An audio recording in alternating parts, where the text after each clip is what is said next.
I think that for a committee to effectively problem solve at a meeting, it takes thinking outside of the box. The six-step process helps keep you on track. Without going through this process, you flounder in the meeting. You have to have a method to address the problem. When you have a formal conversation, you're getting everybody's input. And it gives everybody buy-in to the potential solution. If you work through the process, it's the best way to go with an issue.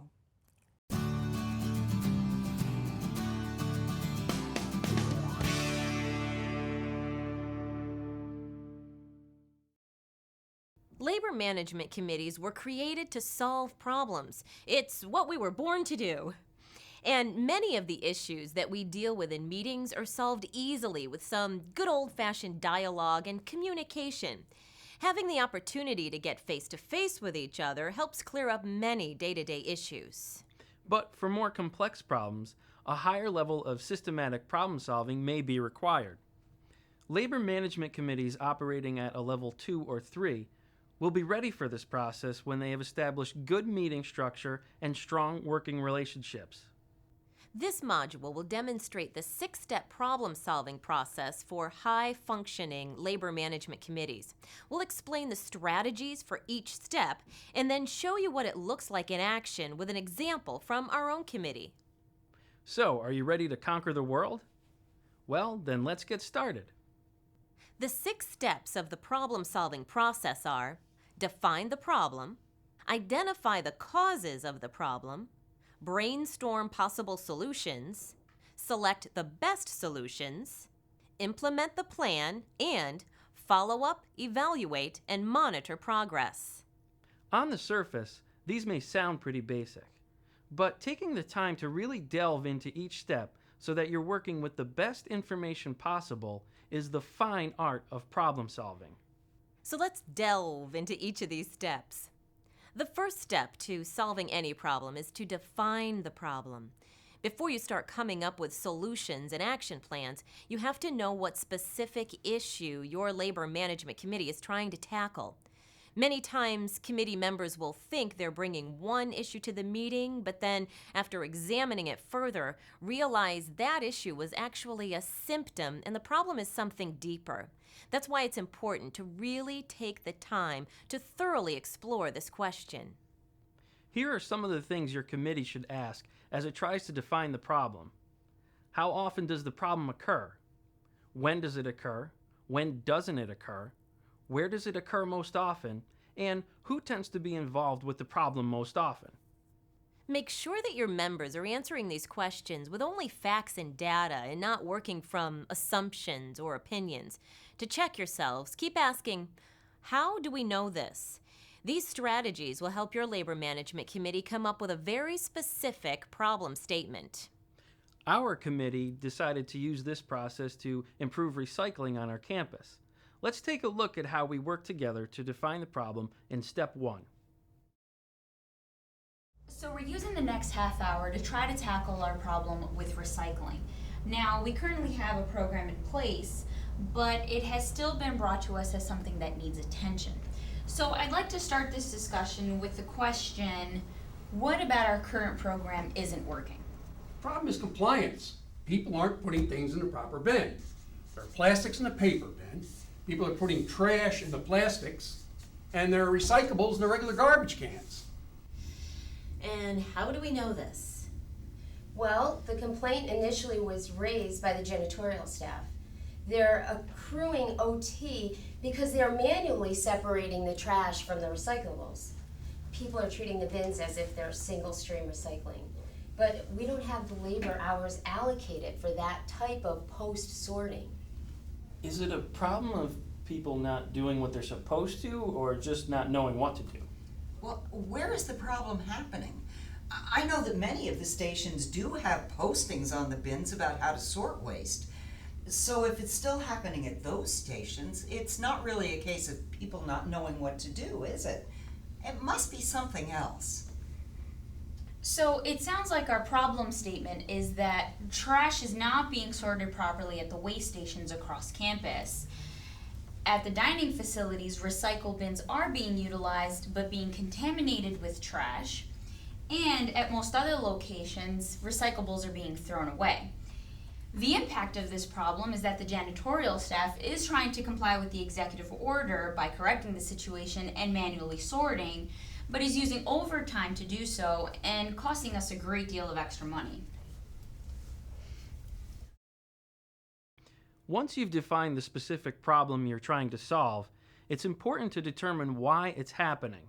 Often, knowing the factors contributing to the problem will lead you to the solutions required to fix it. So, step 2 is identify the causes of the problem. As your team generates the list of causes, ask why up to 5 times for each suggestion. This should give you a really good handle on what's happening. Once you've identified a list of causes, you may discover you need to redefine the problem, or that there are other issues that you were unaware of. Keep working at it until things become clear.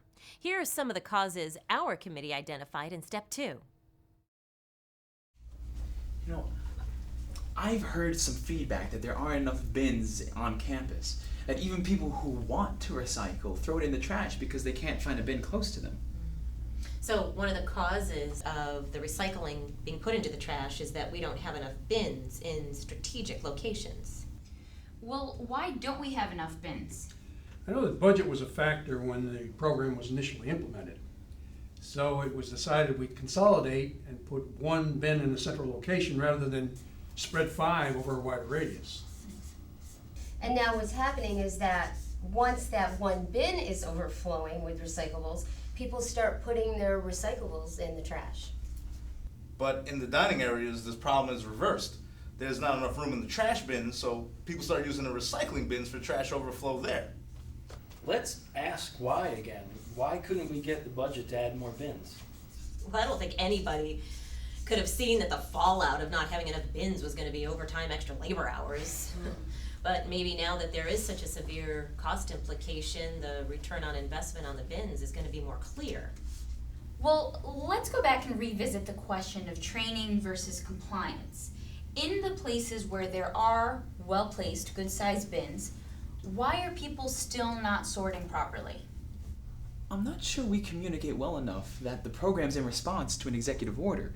We want to encourage people to recycle because it's a good thing to do, but I don't think they understand that it's actually a statewide order. Why don't people know this?